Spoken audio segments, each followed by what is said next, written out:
morning. My name is Sonam Sani and today we will discuss about digestion. So काफ़ी important topic है, board exam में काफ़ी questions पूछे जाते हैं, तो उसके बारे में आज हम डाइजेशन के बारे में डिस्कस करेंगे. So what is digestion? Digestion क्या होता है? हम थोड़ा सिंपल फॉर्म में अगर जाने तो क्या होता है ये कि जो हम फूड जो इंटेक करते हैं वो क्या होता है, कॉम्प्लेक्स पार्ट होता है. ठीक है, तो जो फूड का कॉम्प्लेक्स पार्ट है वो उसको सिंपल न्यूट्रिएंट्स में ब्रेक डाउन करने की प्रोसेस को डाइजेशन बोलते हैं. बस इतना सी सिंपल से फॉर्म ऑफ जो डाइजेशन की डेफिनेशन है वो याद रखनी है कि जो कॉम्प्लेक्स पार्ट है, जो हम फूड का जो कॉम्प्लेक्स पार्ट लेते हैं वो उसको सिंपल न्यूट्रिएंट्स में सिंपल फॉर्म में ब्रेक डाउन करता है. उसी प्रोसेस को हम क्या बोलते हैं, डाइजेशन. तो डाइजेशन की डेफिनेशन क्या होगी? Digestion is the process of converting food we eat into nutrients which the body use for energy, growth, tissues, cells, repairs. अब हमारी बॉडी किसकी बनी होती है? सेल्स की बनी होती है. छोटे छोटे जो बॉक्स होते हैं वो हमारे क्या होते हैं? सेल्स होते हैं. जैसे एक आपने देखा होगा कि हनी कॉम्ब जो होता है उसका जो छत्ता होता है वो एक बॉक्स होते हैं छोटे छोटे. तो उसी टाइप के जो हमारे सेल्स होते हैं, हमारी बॉडी उस सेल्स की बनी होती है. ठीक है, अब उसमें जो है डाइजेशन में कौन कौन से ऑर्गन्स, ग्लैंड्स हेल्प करते हैं डाइजेशन में, तो वो हम उसके बारे में पढ़ेंगे. फिर उसके बाद में हम पढ़ेंगे स्ट्रक्चर्स के बारे में. तो पहले कौन कौन से जो डाइजेशन में ऑर्गन्स हेल्प करते हैं और कहाँ से इसके स्टार्टिंग होती है वो पढ़ लेते हैं. Organs of digestive system.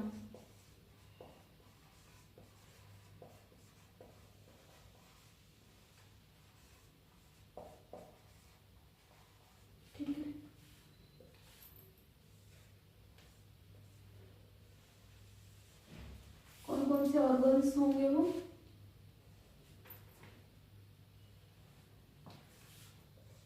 Alimentary canal,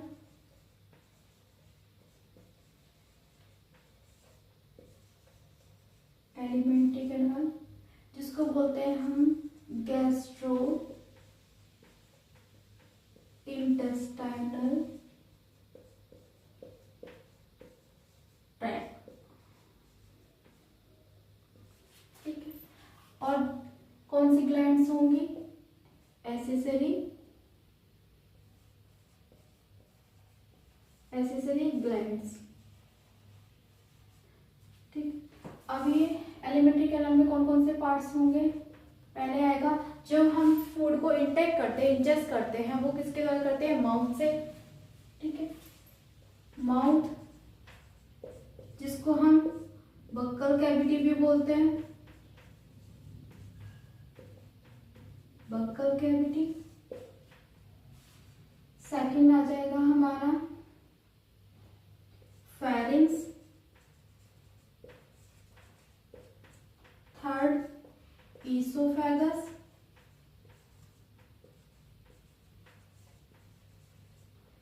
fourth क्या आएगा हमारा? स्टमक. फिफ्थ क्या आएगा? Small intestine.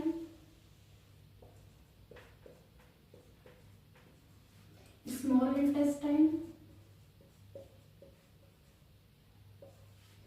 और सिक्स है लार्ज इंटेस्टाइन.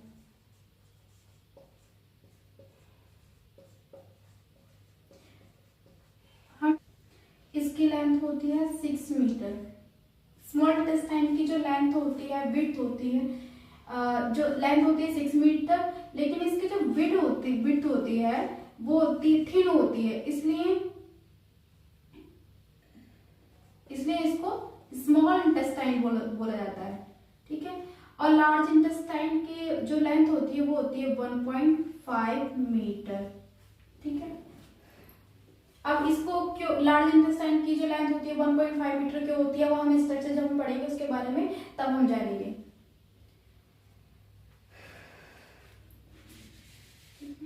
लार्ज इंटेस्टाइन यहाँ लेते हैं. रेक्टम हो गया, 7th पार्ट रेक्टम. 8th आ गया एनस. ठीक है, ये हो गया. अब हमारी एसेसरी ग्लैंड्स कौन सी होती है? पहला आ जाएगा liver, gall bladder,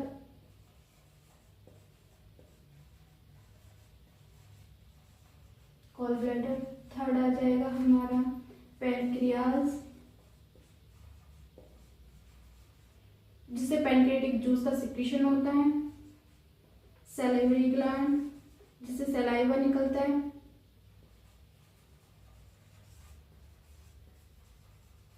salivary glands.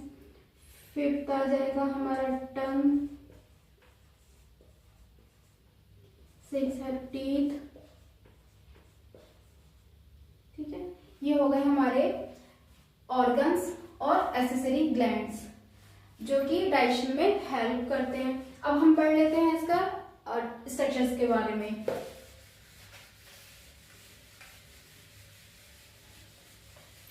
अब इसका स्ट्रक्चर्स कैसा है?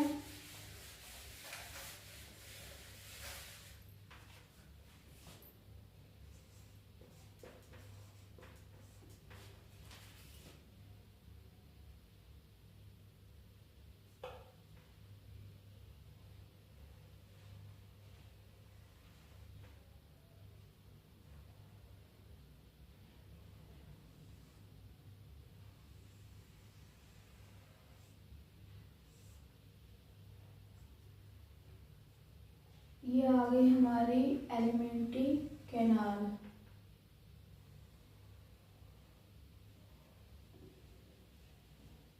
ये हमारी एलिमेंट्री कैनाल आ गई।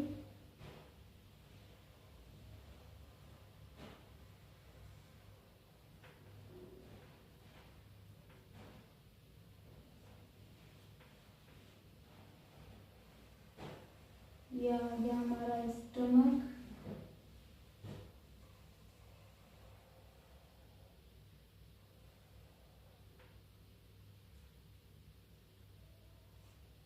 और ये आ गया हमारा पैनक्रियाज।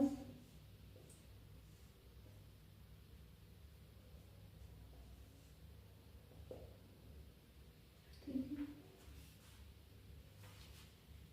और ये यहाँ से आ जाएगा हमारा लीवर और इसके अंदर होगा gall bladder.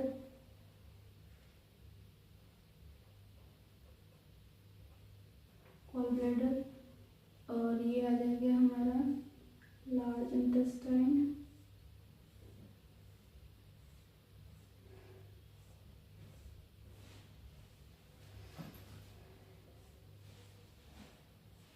Large intestine.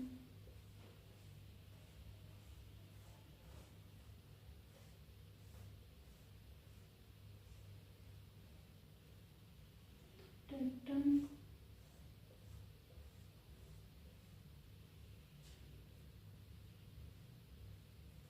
वर्मिफॉर्म appendix. ये आ गए हमारे स्मॉल इंटेस्टाइन जो कॉइल्ड फॉर्म में होती है।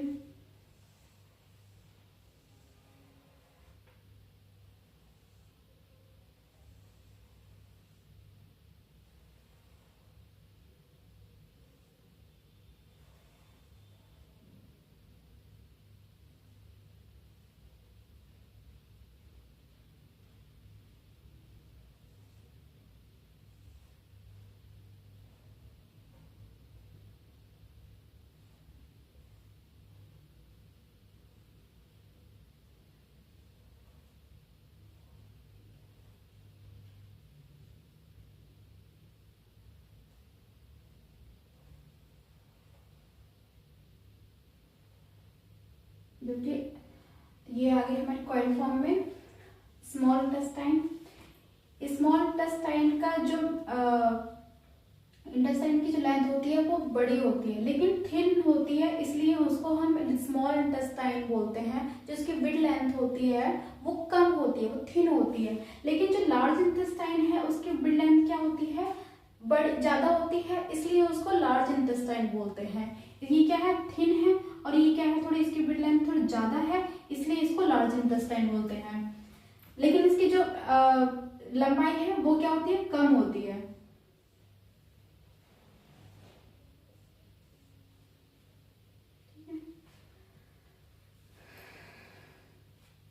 ओके, हमारा ये वाला जो पार्ट है उसको हम क्या बोलेंगे, माउथ। ठीक है, माउथ, जिसको हमने पहले भी बोला था, इसको क्या बोलते हैं, बक्कल कैविटी। Buccal cavity. अब इसके अंदर, माउथ के अंदर 3 पार्ट होते हैं, एक तो हो गया टंग, हो गया टीथ, हो गया और सैलिवरी ग्लैंड्स हो गई। ठीक है, जो कि हम बाद में इसके बारे में पढ़ेंगे, जो माउथ में कौन कौन से पार्ट्स होते हैं। ये हो गया माउथ।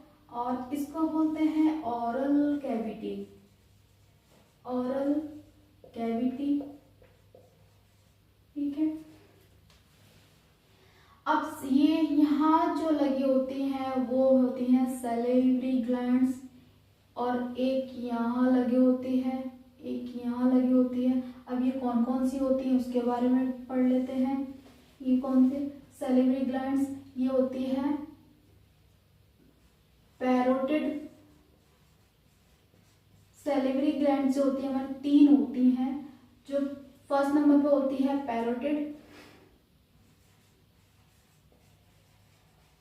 Parotid glands. ठीक है, जो हमारे चिक्स के पास होती है। यहाँ पर कभी कभी क्या होता है, ये इन्फेक्शन जो हो जाता है, वायरल जो होता है, तो ये हमारी जो पैरोटिड ग्लैंड्स के इन्फेक्टेड हो जाती हैं, तो जिसे हम बोलते हैं मम्स बोलते हैं। जो इन्फेक्शन हो जाता है तो हम ये पैरोटिड ग्लैंड्स हमें इन्फेक्टेड हो जाती हैं, तो उसको क्या बोलते हैं, मम्स बोलते हैं। ठीक है, और एक जो होती है वो होती है सबमैक्सिलरी।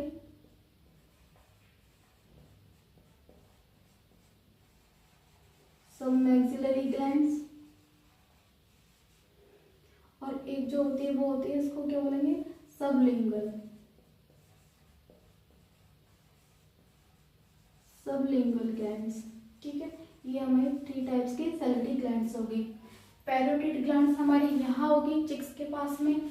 सब मैक्सिलरी ग्लैंड्स होगी हमारे बिलो द जॉ, जो हमारा जॉ है उसके नीचे होगी। ठीक है, और जो सबलिंगुअल ग्लैंड्स है, जो सबलिंगुअल ग्लैंड्स है सैलिवरी ग्लैंड्स, वो कहाँ होगी, हमारे टंग के नीचे होगी। ठीक है, वो कहाँ होगी, टंग के नीचे। ये हमारी 3 टाइप्स की हमारी ग्लैंड्स हो गई, parotid glands, submaxillary glands, sublingual glands. अब आ जाओ यहाँ पर, अब ये हमारा क्या है, ईसोफेगस। ठीक है, ईसोफेगस, याद है ईसोफेगस।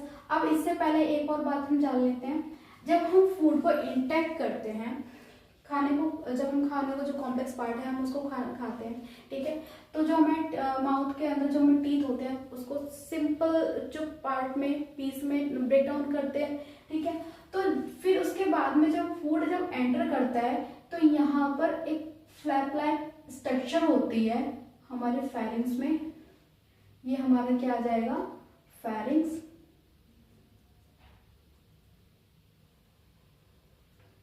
फेरिंग्स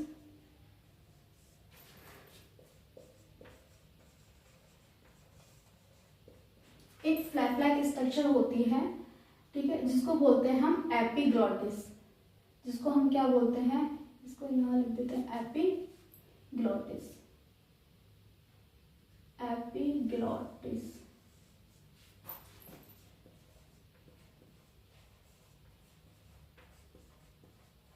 अब ये एपिग्लॉटिस क्या होती है, अब ये जो स्ट्रक्चर दिख रही है आपको, ये होती है विंड पाइप। ये आ गई विंड पाइप। और ये हमारी कौन सी है, फूड पाइप। ये हमारी क्या है, फूड पाइप।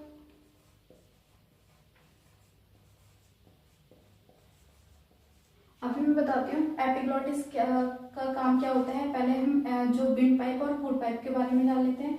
जो विंड पाइप है हमारे ये सामने होती है इधर। ठीक है, और जो फूड पाइप होती है हमारे विंड पाइप के पीछे होती है। ठीक है, जो विंड पाइप होगी वो सामने होगी और जो फूड पाइप है वो क्या होगी, पीछे होगी। तो विंड पाइप का काम क्या है, बॉडी में जो एयर है, जो हमारे बाहर से एयर आ रही है उसको बॉडी में रिलीज करना।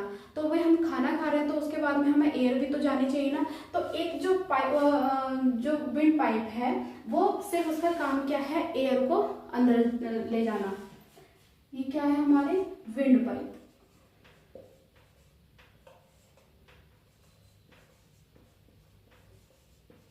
ये आ गई विंड पाइप। अब आ जाए हमारे एपिग्लोटिस पे। एपिग्लोटिस क्या होता है?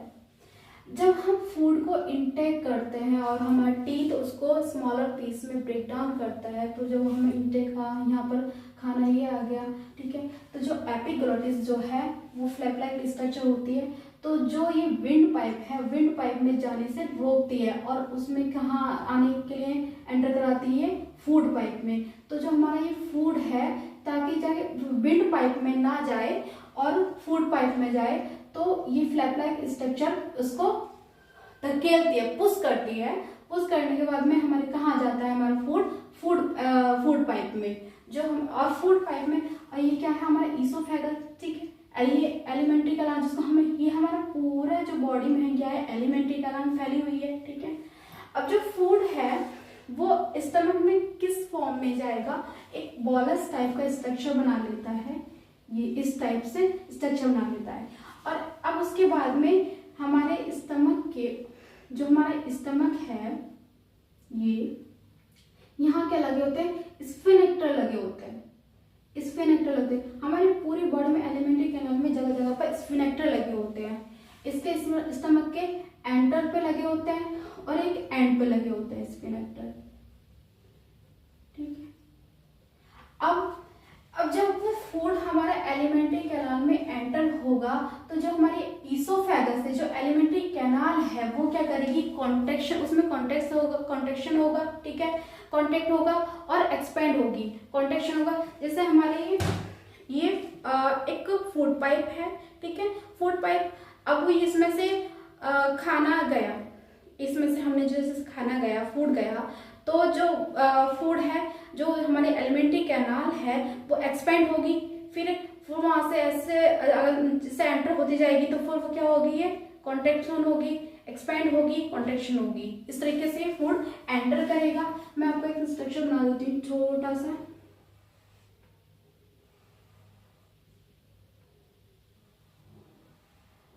ठीक है, अब जैसे हमारा फूड ये आ रहा है, ये वाला, ये हमारा फूड है। अब इसमें ये एंटर कर रहा है, ठीक है, तो यहाँ से जो हमारी एलिमेंट्री कैनाल है वो क्या हो गई? एक्सपेंड हो गई, ठीक है, वो एक्सपेंड हो गई। अभी इसमें ये एलिमेंट्री कैनाल ये आ गई। अब यहाँ आया हमारा फूड, तो फिर यहाँ से एक्सपेंड हो गई, यहाँ से एक्सपेंड हो गई।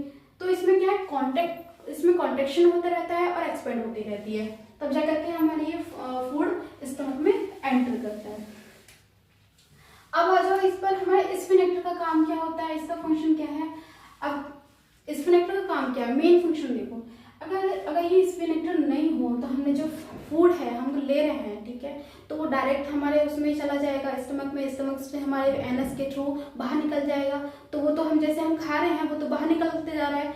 अब इसका मेन क्या है? जैसे हम फूड को हमने इंटेक किया और इस हमारे यहाँ से स्फिनेक्टर के जो स्फिनेक्टर हैं ये क्या करते हैं? जब फूड आता है यहाँ पर, यहाँ आएगा, तो जो स्फिनेक्टर हैं ये ओपन्स हो जाते हैं, ओपन हो जाएंगे, ठीक है। ये क्या है? हमारा स्फिनेक्टर। ये क्या है? स्फिनेक्टर, ठीक है। स्फिनेक्टर क्या है? जब फूड आएगा तो इसके एंटर पर, स्टमक के एंटर पर ये ओपन हो जाएंगे, फिर उसके बाद में क्या? बंद हो जाएंगे। फिर हमारा फूड ये इसमें आ गया स्टमक में, ठीक है। अब एक यहाँ पर लगा होता है, स्टमक के एंड पर स्फिनेक्टर लगा होता है। अब अगर जब हमारा फूड डाइजेस्ट नहीं होगा, अगर ये स्फिनेक्टर अगर खुला रह गया, अगर नहीं है, तो हमारा तो ये डायरेक्ट निकल जाएगा, ठीक है। तो ये हमारा जो फूड है, यहाँ स्टमक में क्या होता है? एचसीएल और पेप्सिन एंजाइम, जो कि एचसीएल क्या करता है? पेप्सिन को एक्टिवेट करता है। एचसीएल क्या है? एसिड है, और जब तक पेप्सिन एक्टिव नहीं होगा तो हमारा क्या जो फूड है वो डाइजेस्ट नहीं होगा, ठीक है। तो अब हमारा फूड यहाँ आ गया स्टमक में। अब ये फूड हमारा यहाँ पर कितनी देर तक रहा? जब 4 आवर्स तक हमारा फूड स्टमक में रहेगा। फिर उसके बाद में जब थोड़ा डाइजेस्ट होने स्टार्ट हो जाएगा, जो एसिडिक फॉर्म में हो जाएगा, तो हमारा ये यहाँ से कहाँ एंटर होगा? स्मॉल इंटेस्टाइन में, ठीक है। यहाँ हमारा क्या आ जाएगा? फूड आ जाएगा। ये क्या है? स्टमक। ये गया स्टमक। अब हमें ये क्या है, पैनक्रियाज।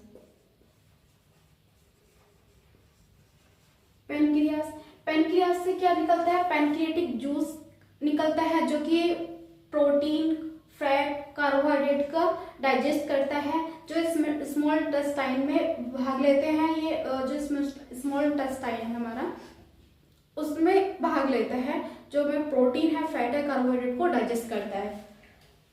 ये क्या है हमारा, लीवर, ठीक है। और ये क्या है, गॉल ब्लैडर।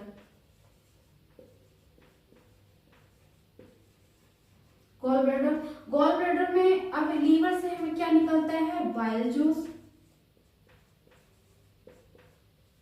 जो कि कहाँ स्टोर होता है, गॉल ब्लैडर में, ठीक है। अब ये हमारा क्या है, स्मॉल इंटेस्टाइन। मैं ये ना रिमूव कर देती हूँ। ये क्या है हमारा, स्मॉल इंटेस्टाइन आ गया।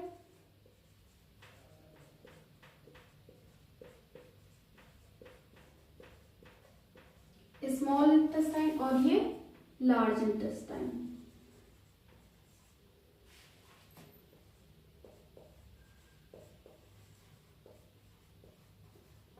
लार्ज इंटेस्टाइन, ठीक है। अब स्मॉल इंटेस्टाइन के कुछ 3 पार्ट्स हैं। स्मॉल इंटेस्टाइन को 3 पार्ट्स में डिवाइड किया गया है। एक तो है ड्यूोडेनम, जेजुनम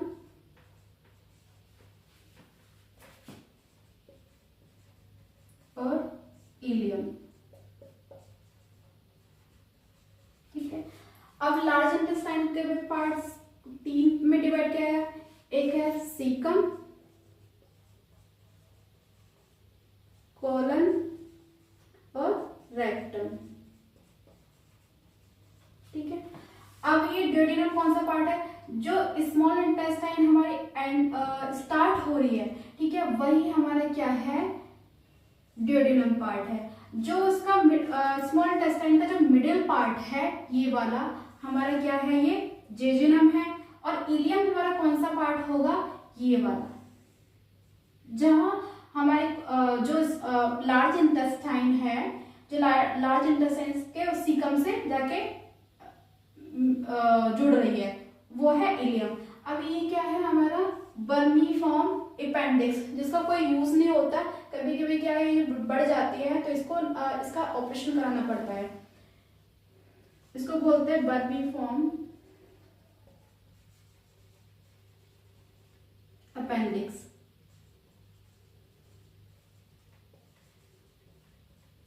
और ये क्या है, रेक्टम,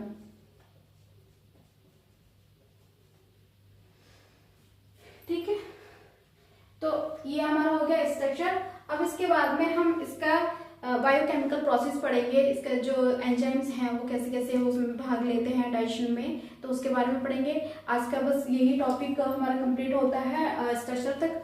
उसके बाद में हम डाइजेशन का जो कंप्लीट डाइजेशन है वो उसके बारे में पढ़ेंगे। तो मैं एक बात और बता देती हूँ, जो स्मॉल इंटेस्टाइन में ही हमारा जो फाइनल डाइजेशन होता है, हमारे स्मॉल इंटेस्टाइन में ही फाइनल डाइजेशन होता है। और जो लार्ज इंटेस्टाइन है, तो जो अनडाइजेस्टेड फूड है वो उसको स्टोर करता है। फिर उसके बाद में अनडाइजेस्ट फूड, जो वाटर अनडाइजेस्ट है हमारे, वो उसको एब्जॉर्ब करेगा लार्ज इंटेस्टाइन में। फिर उसके बाद में जो रेक्टम है वो सॉलिड फॉर्म में अपने अंदर स्टोर करेगा। उसके बाद में हमारे रेक्टम के द्वारा एनस के द्वारा वो कहाँ निकाल देगा, रिलीज कर देगा, वेस्ट मटेरियल के रूप में उसको कहाँ बाहर रिलीज कर देगा। तो जो सॉलिड फॉर्म में जो अनडाइजेस्टेड फूड है, वेस्ट मटेरियल है, वो कहाँ स्टोर हो गया, रेक्टम में, ठीक है। तो आज का हमारी टॉपिक खत्म होता है।